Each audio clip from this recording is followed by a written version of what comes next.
Hello friends, तर आज होती आपली अंगारकी चतुर्थी। महिन्यातली एक चतुर्थी असतीच, पण ही अंगारकी चतुर्थी 12 महिन्यातून एकदा येते किंवा 6 महिन्यातून एकदा येते। तर बघूया इथं मी काय काय स्वयंपाक बनवला। तर मी इथं डाळ भाताचा कुकर लावला आणि एक तुकडे वांगे चिरून घेतली। वांगे चिरली आणि त्याची सुकी मला भाजी बनवायची होती। त्यासाठी वांग्याची भाजी सर्वात अगोदर बनवून घेतली।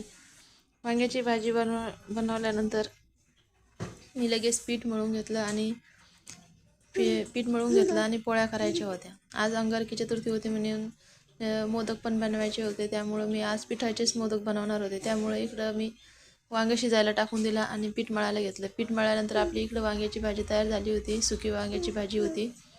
ते वांग्याची भाजी झाल्यानंतर मी लगेच मोदक तयार करायला घेतले। मोदक आपण कोणी 51 बनवतं, कोणी 11 बनवतो, कोणी 21, कोणी 101 असं ज्याच्या त्याच्या मनावर असतं।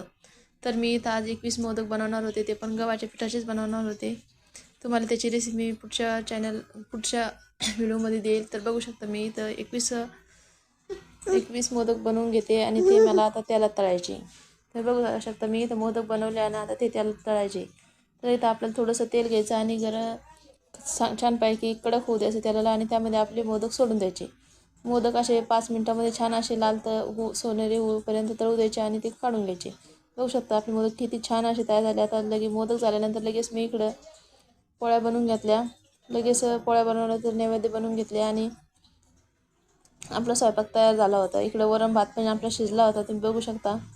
पोळ्या पण झाल्या होत्या, भात पण झाला होता, वरण पण झालं होतं आणि इकडं वांग्याची सुकी भाजी पण झाली होती। बघू शकता। आवडल्यास लाईक करा, शेअर करा।